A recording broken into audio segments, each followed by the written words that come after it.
Well, I want to say good morning and good afternoon. I guess good evening. We have multiple time zones going on here today. I am Meredith Malone. I am the Associate Curator at the Mildred Kemper Art Museum, and I have the pleasure of introducing our two speakers today. We have Nicole Williams, is the Honorary Scholar in the Art History and Archaeology Department at Washington University, and we have Angela Miller here as well, Professor in the Art History and Archaeology Department at Washington University. This discussion today is organized on the occasion of the launch of the new online teaching gallery exhibition curated by Nikki. I'm just going to move this forward here, which is titled Global Vistas, American Art and Internationalism in the Gilded Age. Here I'm showing you just a screenshot of that website. We just launched it yesterday, so if you haven't had a chance to check it out, it is an incredibly robust online exhibition, and I want to congratulate Nikki on such a wonderful project. Thanks, Meredith. The teaching gallery is an exhibition space in the lower level of the Mildred Kemper Art Museum. For those of you who haven't seen it before, it's dedicated to exhibiting works from the museum's collection with direct connections to Washington University courses. The teaching gallery exhibitions are really intended to serve as somewhat of a parallel classroom that can be used to supplement courses through object-based inquiry, research, and learning. Nikki was originally slated to install her exhibition on site in the museum this summer, but that was unfortunately not possible due to the closure of the Kemper in mid-March and the ongoing pandemic. And before we really get started with the Q&A, I'd like to do some slightly longer introductions of both of these our impressive speakers today. So Nicole Williams specializes in American art and material culture of the 19th century. And she conceived of this exhibition while she was a postdoctoral fellow in the Department of Art History and Archaeology, where she taught undergraduate courses in the department on American art to 1900, American monuments, art of the American West in a multicultural context, and art and material culture of the Gilded Age. Her research interests include the politics of monumental sculpture, representations of women and gender, and intersections between art and the law. Nicole's essays have appeared in scholarly journals, including the Journal of Modern Craft, Photography and Culture, and Panorama, Journal of the Association of Historians of American Art. She received her BA from Harvard University and her PhD from Yale University in 2019. Today, Nikki's joining us from outside of New York City. Angela Miller joins us today from Berlin. She's the author of several books, including Empire of the Eye on 19th century American landscape art, and her co-authored American Encounters, Cultural Identity and the Visual Arts from the Beginning to the Present, published in 2008 and now available digitally. She's currently finishing a year as an NEH fellow to work on a book on the artistic and literary circle of Lincoln Kirsten. I want to thank you both for being here today. And I'm going to kick off this conversation with just a few questions to the speakers, but I really want to encourage all of you in attendance today to please ask your questions using the Q&A feature, and we really would love this to be an interactive conversation, so we will pepper in your questions throughout the course of this discussion today. Now, Nikki, I think the first question I'd like to throw to you, if maybe you could tell a little bit about the genesis of the exhibition and sort of the evolution of it, especially in the unprecedented circumstances of working through the pandemic. Yeah. So I first conceived of this exhibition last summer while I was preparing to teach my classes at WashU, and I knew that I wanted to integrate the resources of the museum into my teaching. So I was poking around online and discovered that your collections are really rich in late 19th century American material. And the objects I was most interested in, I realized all expressed a kind of cosmopolitan, a kind of global outlook. So what I was finding in your collections again and again were views of foreign landscapes and foreign cultures by American artists, many of them traveling abroad. I was discovering a lot of foreign manufactures that were widely collected in the United States.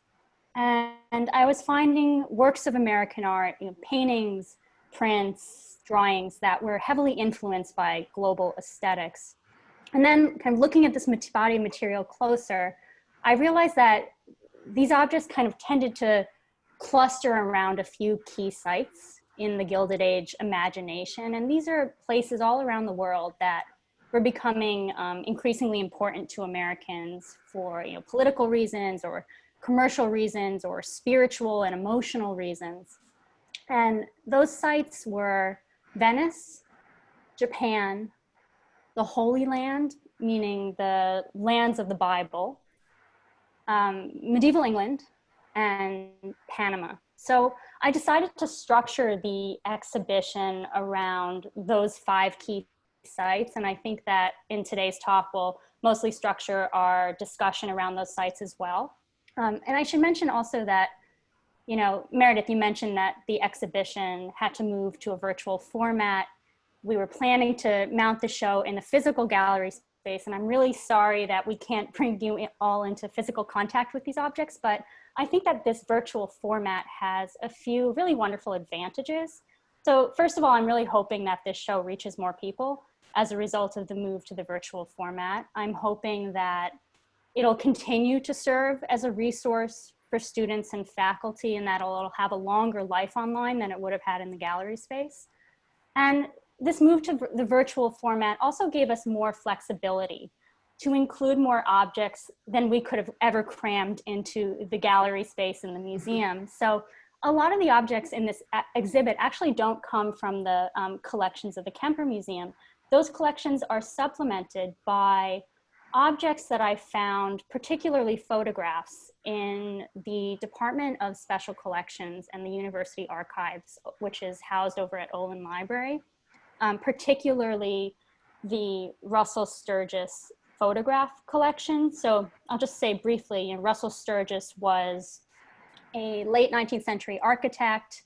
He was also a prolific writer. He wrote over 25 books on global architecture, and he was a very popular lecturer. And in the course of his studies, he collected, this is really astonishing, over 20,000 photographs of global architecture, photographs taken by foreign photographers all around the world. And he used them as a resource in his research and teaching. And when Sturgis died in 1909, those photographs entered the collections of Washington University. The Department of Architecture purchased them. And now they're in the archives over at Special Collections at Olin Library. And they now consist of over 16,000 photographs. So I had the great privilege not just of going through the Kemper's collections, but also going through the Sturgis photograph collection and the larger special collections over at Olin. And you'll find those photographs scattered throughout the exhibition. Okay. Now, Angela, I wonder, so Nikki, thank you for that great overview of the exhibition. I'm wondering, Angela, if you could help anchor us a little bit more historically in terms of, so Nikki mentioned that the exhibition is arranged according to these 5 key sites. Could you tell us a little bit about what you find the particular significance of these 5 sites in this period? Sure. And first of all, congratulations again to Nikki. It really is a testament to the depth and the breadth of our collections at Washington University. Quite stunning. And if I could just mention my favorite object of many in this exhibition is the beautiful Japanese bowl that you look on the inside, and it's got this sort of swirling pattern of flight pattern of butterflies that swirls around the inside, and then the outside is this wraparound view of Japanese landscape. It's an absolutely stunning image object, and I've never seen it before. I wasn't familiar with it, and it was actually owned by Charles Parsons. So there are many startling moments in the exhibition that echo that kind of sense of discovery that Nikki has brought to us. So thank you for that. I think what unifies 4 of these 5 sites is that they're all sites of refuge from modernization. I mean, that the United States was in the throes of massive industrialization. It was really flexing its muscles on many levels, diplomatically, politically, aesthetically, culturally, and financially in the world, and really beginning to think of itself as a kind of imperial power. But the consequences of that on the sort of national psyche were profound, which is that people did feel displaced, and they did feel a sense of dislocation from the kind of forces acting on them. So these four sites, the first four sites, I think, really offer places of refuge that represent many of the things that Americans felt were imperiled in their own culture. Ties, very strong ties to tradition, a sense of deep history, a sense of beauty, the beauty of the environment, the cultural environment, the historical depth of these cultures. The tradition of craft practices, I think, was very important element that ties these four places together. And so I think, you know, in many ways, these were kind of sites of almost therapeutic for Americans. They represented places of safety and refuge from the sort of turmoil that at least urban Americans were experiencing. So that's what ties them all together. The outlier is, of course, Panama. And Panama is an interesting kind of counter to all of this, because that's a very different vision of America as a kind of muscular empire that was forcefully colonizing nature in a way that was both, as Pinel represented, very dramatic. But what's interesting about Pinel in Panama is that what's happening is a kind of, in effect, a kind of offshoring of this, what was in reality a very destructive and gritty and dirty process of industrialization, of colonizing nature. And by offshoring it to Panama, Americans could both, you know, have it both ways. They could both appreciate the fact that, you know, they were part of this dynamic new industrial empire, but at the same time, they didn't have to face the realities of the kind of environmental destruction and the destruction of lives of laboring people and the sheer dust and grit that that kind of project involved. Mm-hmm. So that's just a quick overlay of, I think, what you know, what both unifies these five sites, but also the embedded quality of two different visions of what the United States was or could be. Well, thank you, Angela. That's a great introduction topic, you know, introducing a couple of the key themes that run throughout the whole exhibition. I think the way we're going to order the talk moving forward is we'll dig down deeper into each one of those sites. Before we do that, I wanted to, we had, just maybe we could start talking a little bit about this quote. I think we, by Henry James.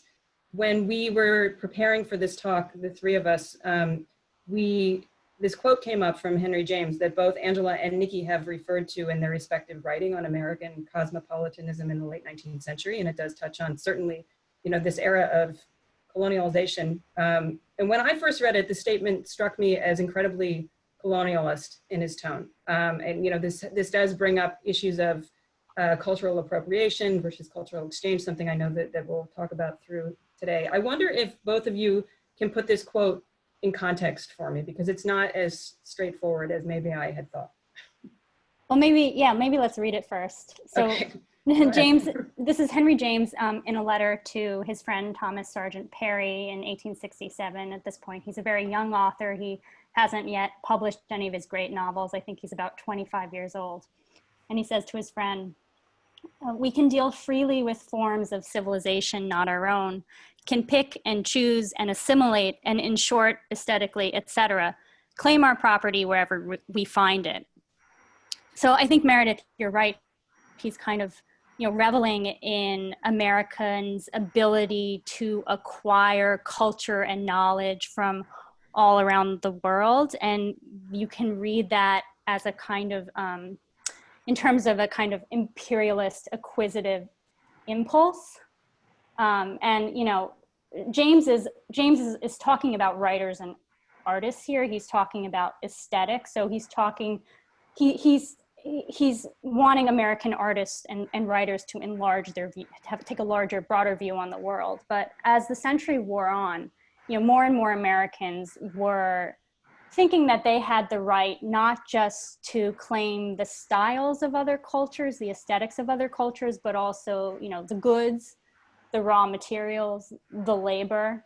And this is linked to, you know, America's growing imperial ambitions.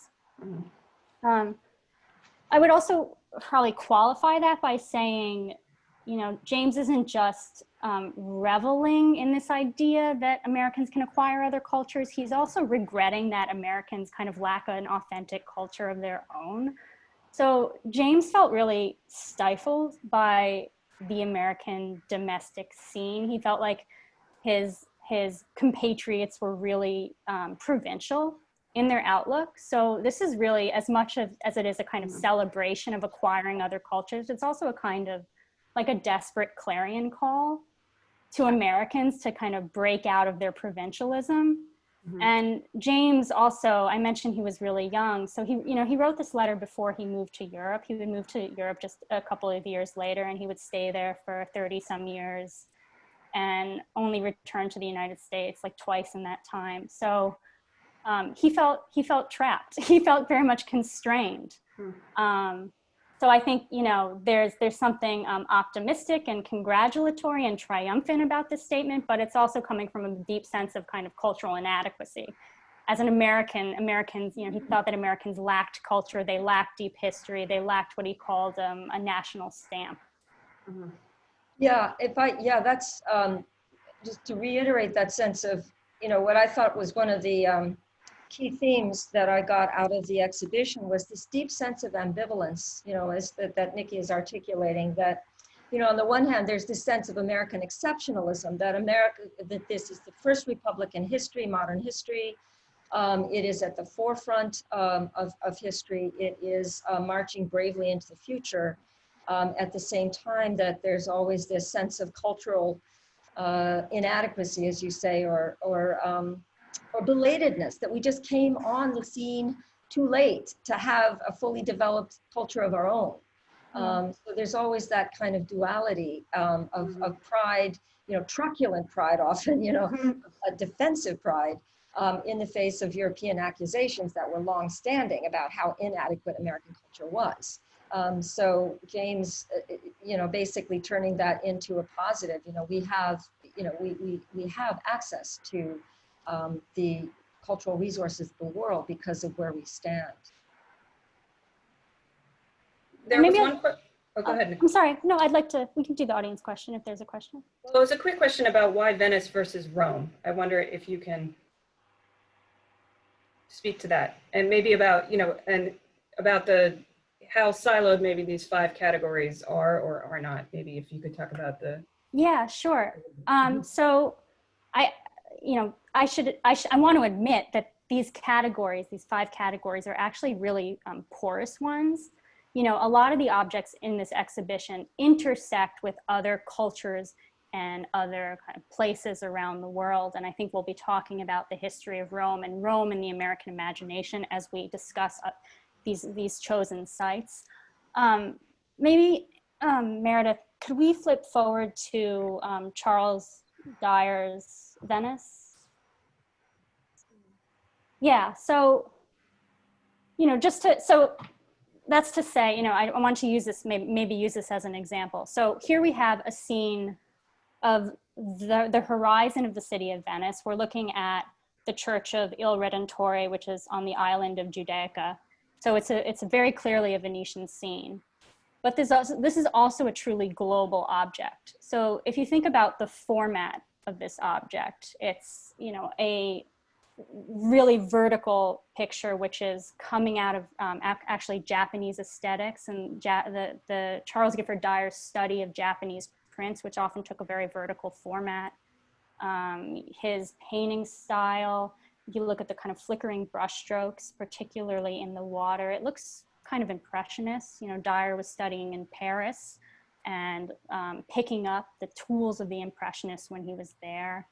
The horizon is kind of cloaked in a veil of shadows, there are kind of chiaroscuro effects, a kind of shady richness that Dyer likely learned when he was a student in Munich. And in a lot of Munich school painting, you find these shadowy effects, this rich chiaroscuro. So, the categories in this exhibition, they're really just a hermeneutic. They're really loose ones, they're porous ones. And when we're talking about these spaces, we're talking about, the domestic context in the United States as well. And we will be talking about the wider world that intersects with all of these objects. As far as Venice and Rome, if I could jump in, I mean, Rome was certainly the site of cultural education in the 18th century. I would say that Rome by the late 19th is, has such a long legacy of cultural investment and memory. I think part of the attraction of Venice, and we'll talk about this more, is that it always had this aura of subsiding into history, this kind of melancholic sense that gets expressed in people like Thomas Mann, Death in Venice, and in many, many different ways, that Venice is no longer in its glory. So it has a kind of a dusky beauty and elegiac sense of loss about it that I think Americans must have, been drawn to, in part because it also, there's a long history of anxieties of empire. What happens to great global empires? They go through a cycle of rise and decline. That was true of Rome, that was true of Venice. And so this kind of prophetic sense that Venice maybe is a harbinger of the decline of American empire. Maybe that's putting it too strongly, but I think there are elements of that in a lot of late 19th century images of other cultures. And also to build on that question, why Venice, the writings of John Ruskin were hugely influential.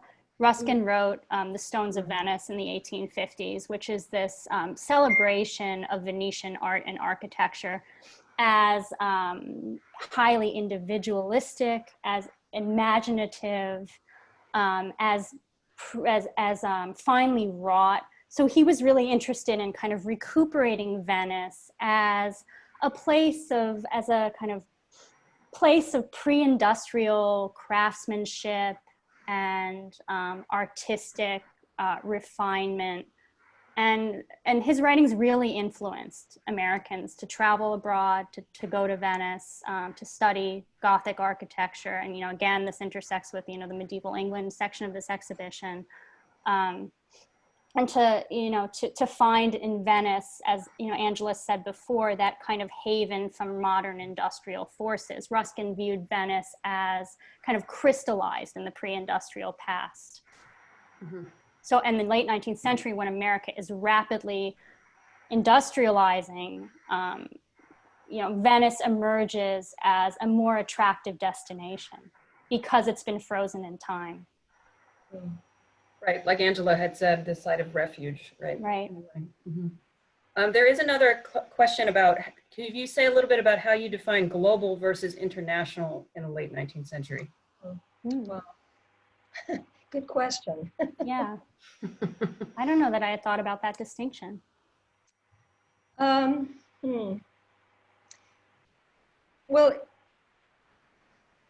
maybe global is a term that we've appropriated from the present, because digital culture is truly global. But I think global in the sense that it's not truly global. I mean, Nikki, you should jump in here, but I mean, Africa, for instance, was not really part of the American imaginary of the world, except for North Africa. Sub-Saharan Africa was certainly not at that point. It would become very much so in the early 20th century. So, do you want to? Yeah, I mean, I guess global is a more holistic term, and internationalism is more particularized. And I mean, in many ways, it was global in the sense that that kind of dynamic network of trade that was going in both directions, both import and export markets that were developing all over the world. And also the that kind of allegorical imagination. If you look at the Library of Congress Rotunda, the great mural on the cupola of the Library of Congress reading room, it is all the cultures of the world. It's all the continents, it's all the cultures. So there is a kind of new confident assertion that the United States can somehow embrace in its body of knowledge and its material culture and its aesthetic understanding of the world, the full range of cultures. Mm-hmm.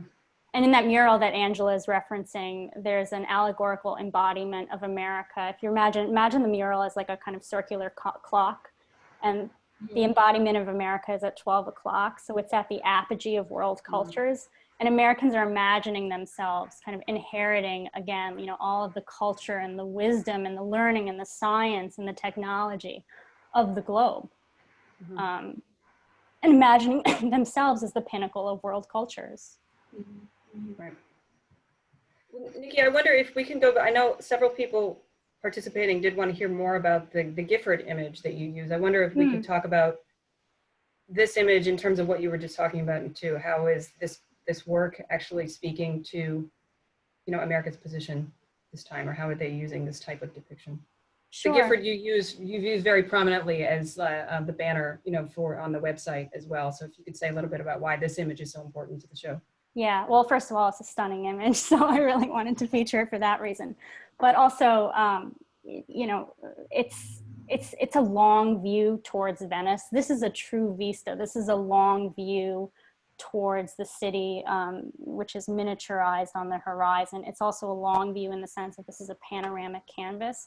And so in terms of, you know, the space of the lagoon, it's so expansive that I felt that this vista encapsulated that notion of America expanding outward, you know, and seeking greater knowledge of the world. So to think about the space of the canvas as a kind of metaphor for America's expanding interest in this period. You know, I also liked that this painting very directly thematized travel with these simple sailboats. They're fishing boats that are just drifting really slowly from left to right. I imagine them as almost like a displaced, the kind of displaced and slowed down image of Americans trekking across the Atlantic from North America to Europe. You know, of course, they were sailing on giant ocean liners, and Gifford shows us not these modern steam-powered ocean liners, but really simple Latin sailboats. So in that distinction as well between, you know, modern kind of industrial ocean liner, you know, the kind of technological marvel that was, and these simple sailboats, you know, Gifford is telegraphing for us that, you know, Venice is stuck in the past, that Venice is, again, a pre-industrial refuge from modern life, and from those industrial forces that enabled Americans to travel to Venice. But at the same time, Meredith, can you flick forward to, if we have an image of the Lagoons of Venice? Yeah, at the same time, you know, I was really interested in how Gifford's painting actually embodies those same forces of industry that he imagined as kind of not really touching the city of Venice. So when I say that, I mean that, you know, Gifford produced dozens and dozens and dozens of scenes of Venice, many of which looked very similar to each other. So the Kemper's Venetian sails is actually the very close mirror image of an earlier painting that he completed called The Lagoons of Venice. The image on the right is in the collection of the National Park Service. And you can see he's just mirrored the image, created kind of a mirror image of that painting. Venetian sails was also magnified at double scale for a painting also called Venetian Scales that was in the collection of John Jacob Astor. So he's like churning these out. These paintings of Venice are commercially repetitive, and he's taking a very patterned approach to painting them. You know, the horizon line is at the same place. You know, the boats are the same scale. Like he's using these like industrial economies to kind of make his production of the Venetian scenes more efficient. And so in that way, I felt like his paintings also embodied those same forces that he wanted to dispel from Venice. You know, his paintings are like factory products in the way that they're being turned out. Maybe they don't embody, you know, mass production, but certainly, you know, batch production, we can call it. And so, you know, it's a fiction to say that Venice is a place that time passed over as a fiction. And you see that very clearly in Gifford's painting. Yeah, I mean, it's wonderful what you say. It just, again, it teases out this profound ambivalence that it is at the heart of so much American cultural expression in these years. You know, it's both pride and, as you say, there are different temporalities here. You know, the temporality of the United States as it barrels into the future, and then, but also the sense of regret for what is being lost, a slower, more natural kind of rhythms of time that that Americans projected onto these supposedly cultures that had not fully entered into modernization. And you see that in Dyer's view of Venice, which we saw a bit earlier. You know, the focus on scenes of sunrise and sunset. You know, these paintings are also focusing on natural rhythms of time, not industrial rhythms of time, not clock time. Right. Which had been standardized during the Gilded Age. So the trains could all run on the same schedule. You know, this is a world, Gifford is painting a world where we're more in touch with the rhythms of nature than Americans were during the Gilded Age. Yeah, so beautiful.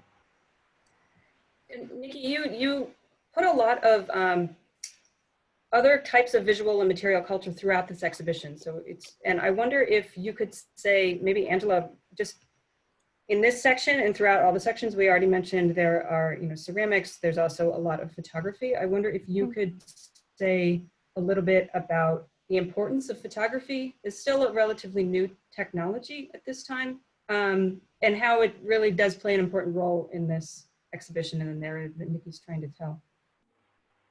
Should I? Yeah. Sorry.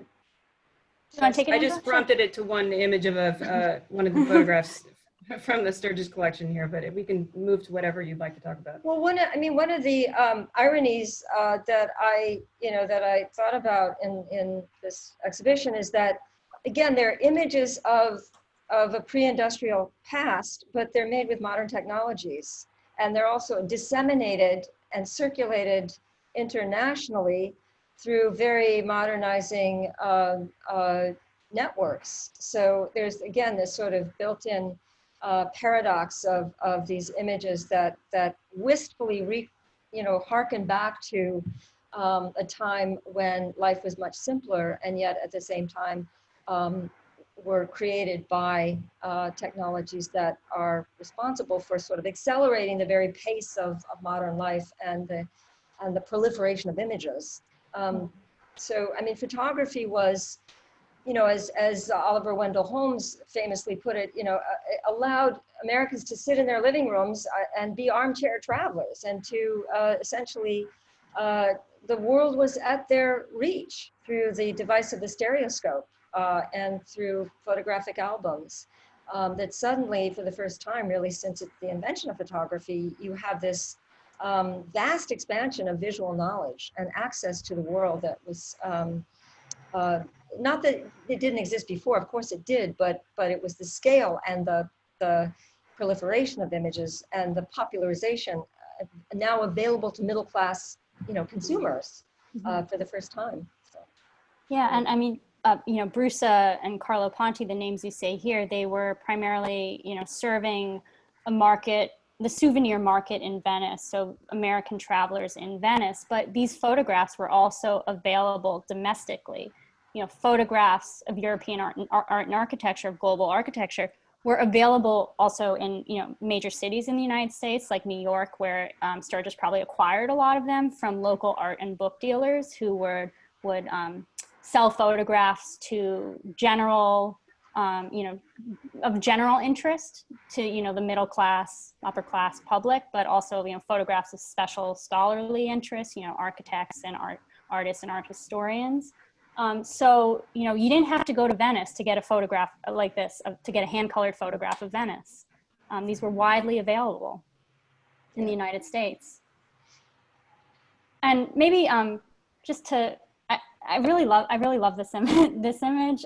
Maybe just to locate what Angela was saying about, you know, industry and the camera and their excision from images like this in this actual photograph. You know, there is a very small hint of modernity in this photograph. If you look closely, on the palazzo, the facade of the palazzo at the left, you'll see there's a modern hotel sign. So this is a kind of modern, interesting little moment of modernity intruding into these, you know, scenes of quietude that I found compelling. And, you know, that must have maybe, you know, heightened the photograph's interest to someone who maybe stayed at that hotel. This photograph has all other, you know, lots of other points of interest. So the facade that you're primarily looking at, the tall, skinny building, has a connection to Shakespeare. So that's the Palazzo Contarini Fasan. So that was believed to be the home of Desdemona from Othello. Wow. So, you know, this photograph is appealing on all these different levels to a learned audience, to a traveled audience, to the home audience. That's great.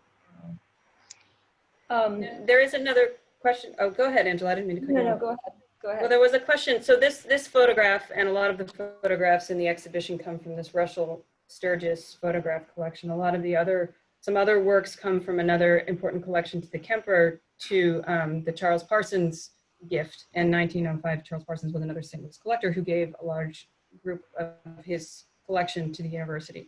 One question from Liz Childs was, she was wondering if you could address his role as a collector, and maybe at the same time, Sturgis, we could talk a little bit more about him as well. Like, how do these specific international sites stack up against their overall collecting practices, and what drove the decisions to acquire these types of images and again give them to a university collection in these years? Is that a lot to unpack? I mean, Nikki already addressed some of that. You gave a nice, very good background about Sturgis, who, I mean, I remember the old quad at Yale as a graduate student was full of Russell Sturgis buildings, I think. Right? Yeah, it is. Yeah. Battle Chapel. Yeah. But I mean, I would just point out the specifically the educational function, which I think was specifically intended this to be, again, a form of visual education for architects, and the sense of, you know, to introduce the term cosmopolitan, which is at the heart of this exhibition, the cosmopolitanism of the American architect, to have access to this encyclopedic, you know, collection of images to draw from the various stylistic legacies of the great cultures of the world, so it has a specifically documentary intention, I think, and a specifically pedagogical intention. And, you know, previously, as if you wanted to be an architect, you had to travel abroad. The idea was that travel was the cornerstone of architectural education. And Sturgis thought that photographs obviated that need. He said it was better to sit at home with photographs of great architecture than it was to travel abroad without, you know, a real sense of what you were looking at. So these photographs, in a sense, you could also say that they're democratizing, you know, the profession of architecture, because they're affordable, relatively affordable. You know, Sturgis's textbooks were likewise relatively affordable. He really saw himself as democratizing the profession of architecture. You didn't have to have the money to get on a steamer and sail to Venice to succeed as an architect. And, you know, it's not unfortunate, it's just a reality of contemporary architectural education that these are no longer used in that way. They have a very different function for us today. They have value as visual artifacts, as photographs, aesthetic value, but they're certainly not used in architectural education. Yeah. Architectural education in many places starts with the modern movement. And that's why they're now in special collections instead of housed, you know, at the Sam Fox School. Right. That was one Is- question, was people wanted to know if you could still see these photographs, but you'd have to make an appointment, special collections to see them today, right? I think you have to walk into I'm not sure if you need an appointment to go to special collections, but you do have to give them your personal details. So you can't just, no, back in the day, they were in an accessible room off of the main library. So anyone could walk in and, rifle through the cabinets and pick out the photographs. Now they're under lock and key. I mean, they're still accessible, but. I can remember when they were at the art library. Maybe I'm making that up, but. So yeah. So we haven't yet talked about the Sturgis albums. Sturgis had 19 bound albums of photographs bound by geographical region. And those are now at the Art and Architecture Library. Oh. And those you can call up. Oh my gosh, okay. I wonder, for the sake of time, just so we move beyond Venice, so we have a few other sites. Do you mind if we jump to Japan now, Nikki, if that's okay with both of you? I know we have lots of other things we could talk about in all of these sites, but I feel like maybe, do you want to start here? We could talk a little bit about, these key ideas that you've been already laying out too, not just with the collectors, but the fundamental dynamic relationship between exchange and appropriation, and maybe how that plays out in the context of Japan could be a good way to start this section. Sure. So we included this engraving by Frank Weston Benson called Geese. And it's really borrowing quite heavily from Japanese aesthetics, the kind of asymmetry of this composition, the broad areas of unmodulated tone, this theme of waterfowl, frozen in flight. These are all deriving from Benson's study of Japanese design.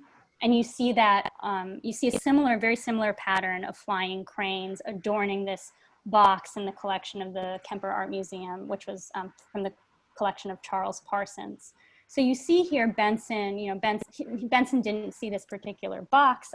I highly doubt it, but you see here his appropriation of Japanese aesthetics. But Meredith, you mentioned, the model of appropriation. In this exhibition, I was also interested in kind of breaking out of that model of appropriation and thinking more about the dynamics of true exchange, a kind of two-way exchange. So when you talk about, Americans appropriating other cultures, you think about it as a one-way process of taking, right? Americans taking what they want from other cultures. But if we think about the kind of cultural encounter as instead marked by a process of exchange, a kind of two-way kind of dialogue between cultures, then you begin to see and kind of recognize the agency of other cultures and the dynamics of exchange. And I was really interested in that, in thinking about exchange, two-way exchange, when I was thinking about Benson, because Benson was acquiring a lot of his Japanese goods, props that he used in his paintings, objects that he studied, Japanese wares that he studied from a Japanese merchant named Bunkyo Matsuki, who opened a series of stores that specialized in Japanese goods in Boston and Salem, which became, two intellectual and also commercial centers of American Japanophilia. So, Benson's ideas about Japan are mediated by Matsuki. So Matsuki is the one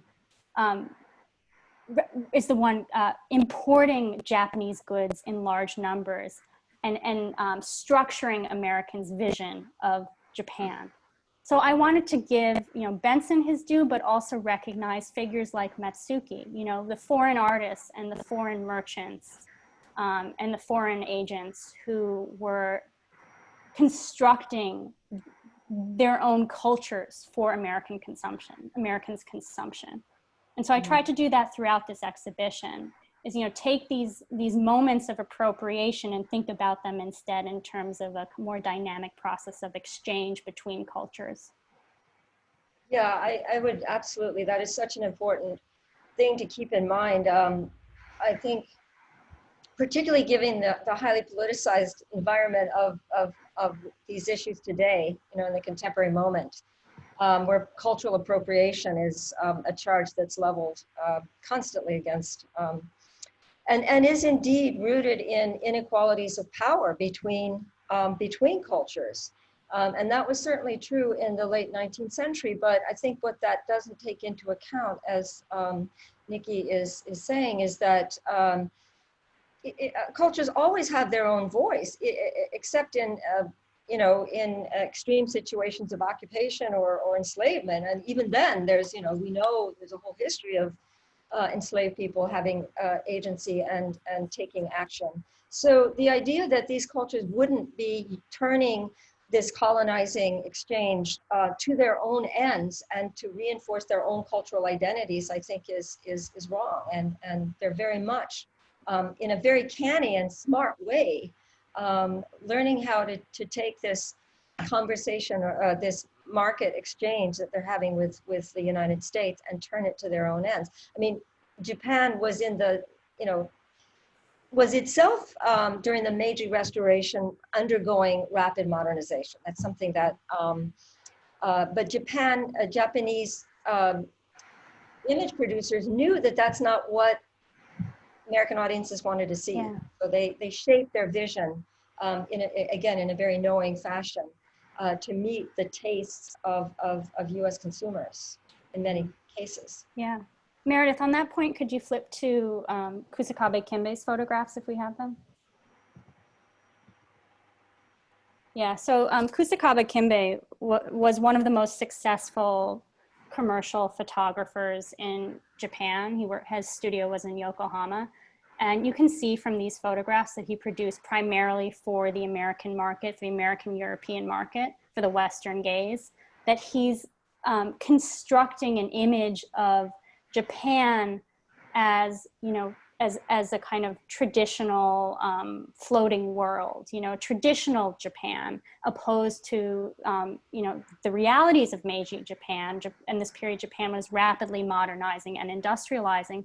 And in these images, we don't see that. We see Japanese men and women wearing traditional costumes, wearing, traditional coiffures. So, maybe to give you an example, on the left, the photograph on the top left, girls showing the back style, they're dressed in their traditional kimonos with their silk obi sashes and their hairstyles. Kusukabe, most of the women that he photographed were geishas. And geishas were actually known for wearing the most kind of modern Western styles. So geishas, adopted the bustle before other Japanese women were wearing Western clothing. They wore bonnets before other Japanese women were wearing them. And so these are modern women in these photographs that Kimbe has costumed in traditional garb to represent Japan as, the kind of pre-industrial traditional society that Americans wanted to find there. It's interesting too that in this photograph there's such a clear, and throughout the images of Japan, there's such a clear gender division, such a clear division of gender spheres between men and women, which I think was very comforting to many audiences in the United States during a time, as you pointed out, when the women's movement was just getting underway. Women were starting to assert their presence in the public sphere. This was troubling. So this was kind of a kind of reassuring image. Yeah, and and his women are usually in the domestic environment. They're usually, passive. They're highly decorative. So you could think about the way that these photographs function for an American audience as kind of instantiating a more kind of conservative ideal of femininity, and at a time when women are increasingly disrupting gender norms and entering the professions and the sphere of higher education, clamoring for the vote. So we can think about how, Japanese women, through their difference, but also their sameness, wind up reinforcing traditional gender norms in the United States. That's interesting. Do you want to talk about maybe one more group? There's a lot of photography in this section. So there's... Maybe Uchida Koichi. Yeah. So Uchida Koichi, he was another very successful Japanese photographer, but he had a very different vision of Japan that he was trying to project to a foreign audience. So he was contracted actually by the Emperor Meiji to photograph, to travel with the kind of imperial outfit all around Japan, and to take photographs of Japan as it was modernizing and building new infrastructure, new roads, telegraph systems, bridges. So he was very much like invested in projecting an image of modern industrial Japan that countered the American stereotype of Japan that other photographs were propagating as a kind of regressive backwater. So in his photographs, we see a lot of modern technology. We see the tensions between technology and between modernization and tradition that maybe we don't see in the photographs of Kusukabe Kimbe. And this photograph that Meredith turned to, Vermilion Bridge, Nikko, you can see the bridge in the background is a very famous, it's called the Sacred Bridge in Nikko. It's a famous kind of scenic site in Japan that was canonized by Japanese printmakers. But if you look closer in this really narrow slice of shadow that's projecting from the bridge, you can see three men who are hovering around and inside of a box with a curtain that's drawn back. And what they're doing is they're actually tending a portable darkroom. I think we have a detail. Yeah. There. Yeah. So portable darkrooms were used for processing and preparing wet plates in the field, wet plate photographs in the field. And so what Uchida's done is he's turned the camera, on his own photographic operation, because presumably he's recognized that, the camera photographic technology doesn't only depict modernizing Japan, but also embodies that process of modernization. Because again, the camera is a relatively new technology in the 19th century, and it's certainly a new technology in Japan, in Meiji Japan. So he's showing himself in the process of preparing or producing a photograph. And something else I found really fascinating about this image is you can see that the darkroom chamber is resting directly on the ground. So in Euro-American images of portable darkrooms, you never see that. The portable darkroom is always elevated when Western photographers are using it on some kind of folding table or other kind of platform, because there's a tradition in the West of craftsmen working at a table or at a bench. Our craftsmen work on a kind of elevated table. There's a tradition in Japan of craftsmanship happening on the floor.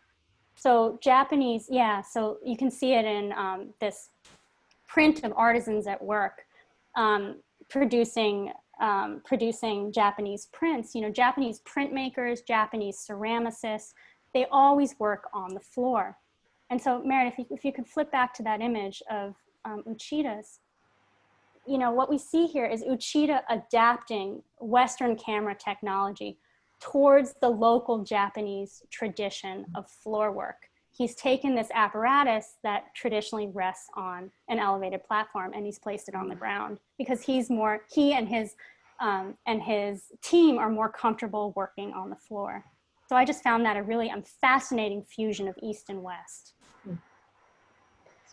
Unfortunately, we are kind of coming up close to our hour point. So I would love it if we could jump to, Nikki, do you want to go to the Holy Land or next? Sure. Just to say a few more. And this is such a rich topic and there's so many images that we could talk about, but unfortunately At least we made it to 2 sites.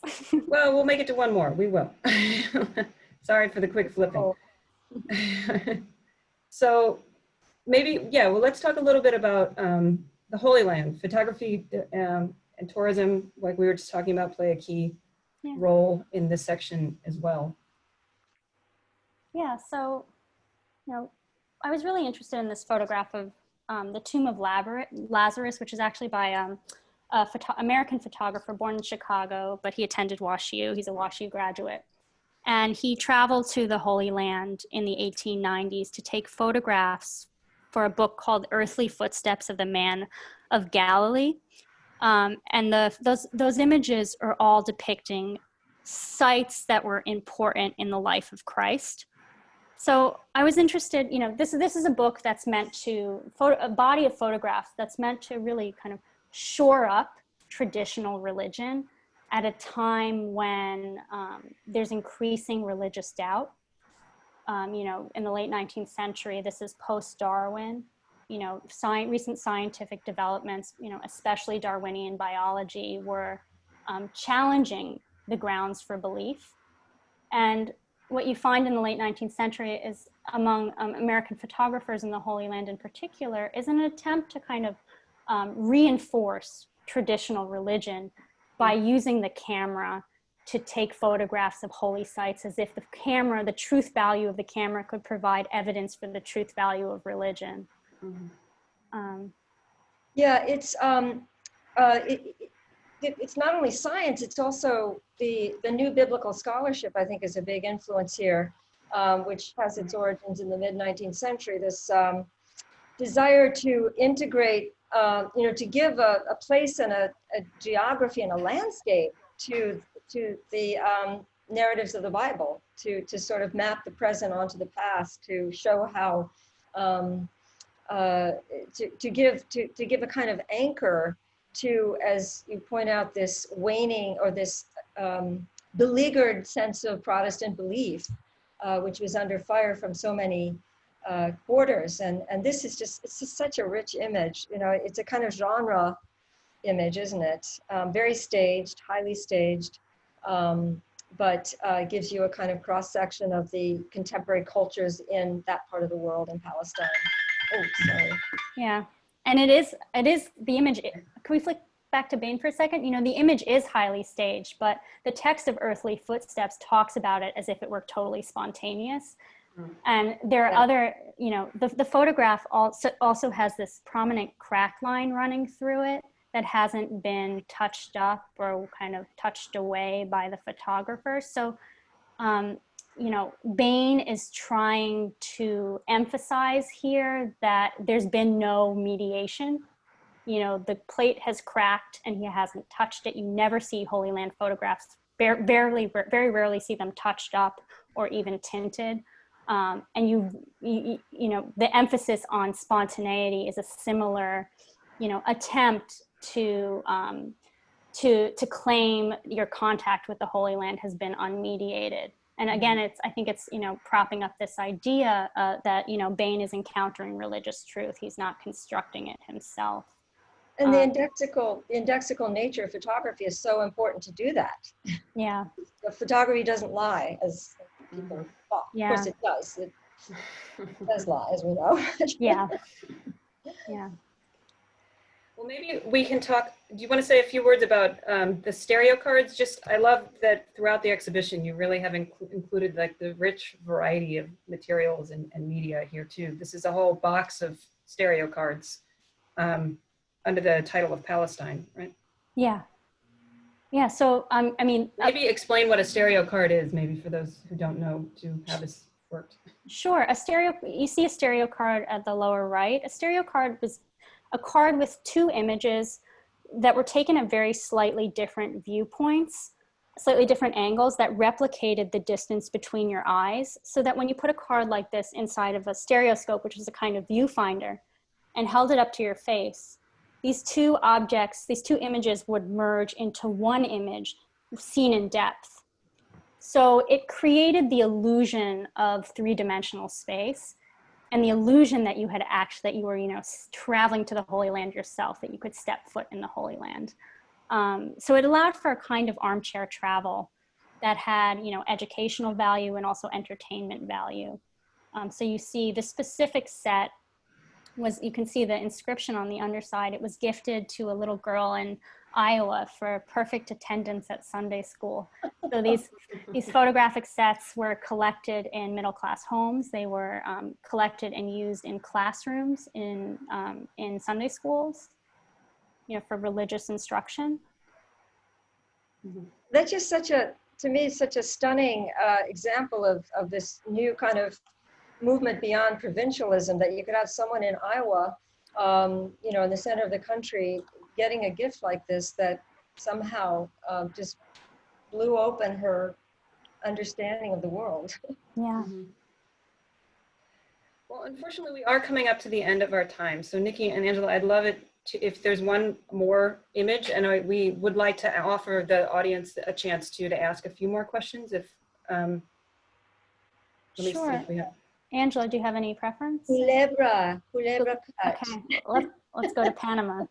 Panama. Okay. Because those Panama images offer a real counter, as I was saying at the beginning, to Sorry, I'm going to flip fast through here. medieval. Buckle your seatbelts. Right.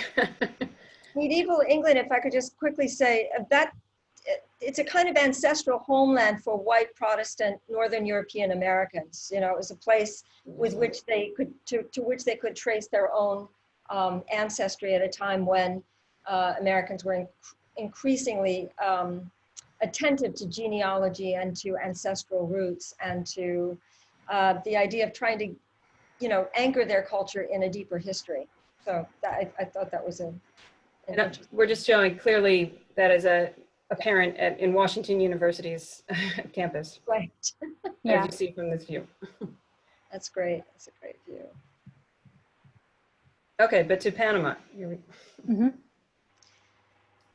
Do you want to explain these images, Nikki, briefly? Sure. So Joseph Pannell traveled to Panama in 1912 to make a series of lithographs depicting the closing stages of construction on the Panama Canal.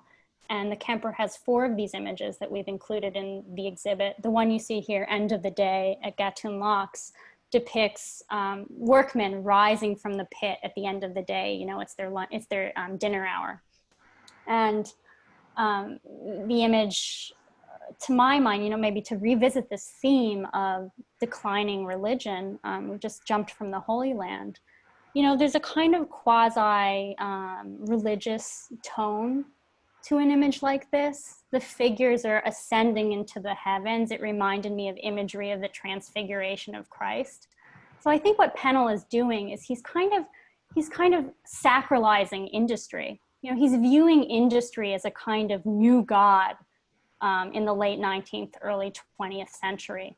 And this reminds me of something the famous historian Henry Adams said about encountering the big Langley engine at the giant engine at the Paris Exposition of 1900. He said that visitors were feeling the engine, this industrial machine, as the new moral force, like it had supplanted religion.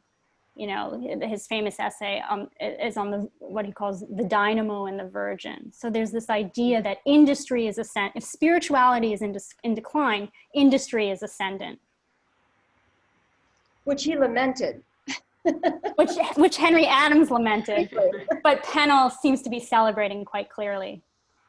Yeah, but I mean, it's interesting, not only what this shows, but what it doesn't show. I mean, I think it's equally powerful. And as Nikki has pointed out, that, you know, the enormous cost in lives of the laboring force that created the Panama Canal, and not only the destruction of nature, but the destruction of lives in the process of creating this, and mostly Black and brown labor, you know, immigrant labor from the non-Western parts of the world. So they're miniaturized, and the threat of labor, you know, which is rapidly organizing and asserting its force in the United States, is diminished here by the very scale of the workers who seem overwhelmed by the enormity of the infrastructure that they're creating. Yeah, so this is End of the Day is one of the few images that actually shows workers at anything like anything unlike minuscule scale. Meredith, if you could flick to another image. So yeah, here, I mean, there are workers littering the base as if they were of the locks, as if they were ants. So he's you know, miniaturizing the workers. He's also miniaturizing the plight of the laborers, and this is a time when labor itself and labor unrest are becoming legitimate subjects for high art. And, you know, he's just not interested, and he's not interested in social reform, and he's not interested in depicting any kind of labor unrest. And, you know, Angela mentioned race and the fact that most of these workers are coming from the Antilles. They're also coming from Southern Europe, from Italy and Spain, and from China and from India. And while Pennell wants to travel the world and depict these foreign places, he's really still provincial in terms of his,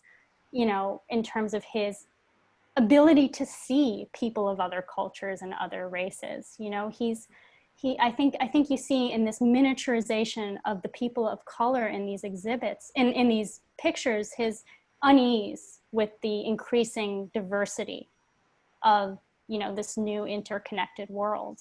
He's not any less provincial because he's traveled to Panama in terms of his cultural outlook.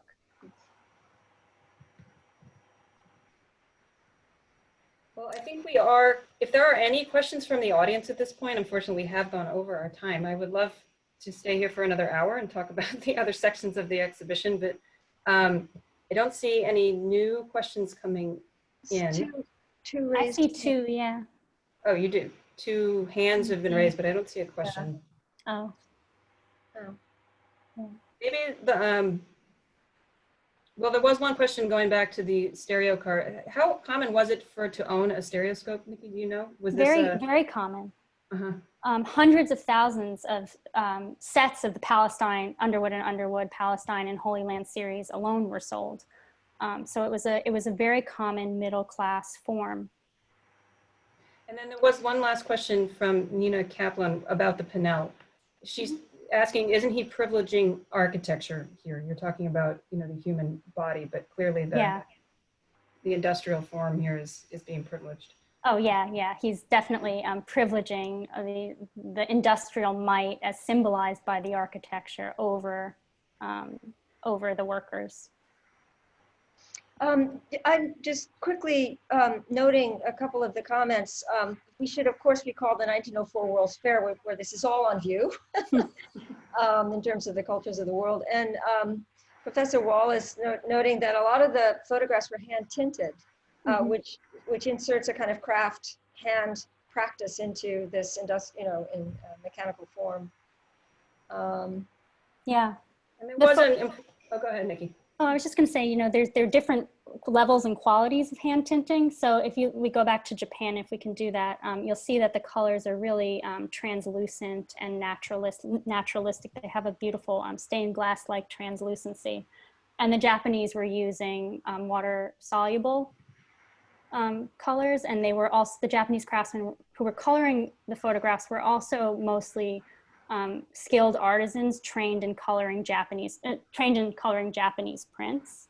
So this is another connection between modern photography and the tradition of the Japanese print, is this aspect of hand coloring.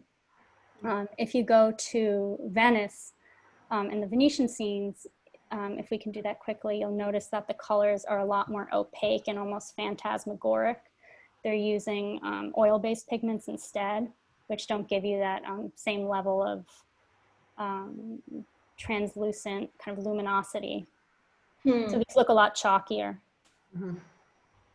Gosh, I hope everyone gets a chance to spend some time with this PowerPoint on the website. It's just so stunning. The images are just marvelous. And I think we'll end with this one last question. There was a question if there's a plan to install some or any of these works when the museum can reopen in the teaching gallery. It's a great question. As you know, right now the museum is still closed to the public, and we don't have a plan yet when we will be reopening to the public. But so right now it seems likely not, but we are thrilled that we have the website that will live on. And I do hope, like Angela said, that you spend some time looking at it. Nikki did an incredible amount of work. It's really an impressive website, and it's such a wonderful resource.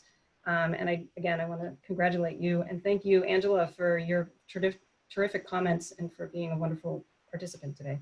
Thank you. Thanks. Do you have one last thought, either of you? Just wanted to thank everyone for attending.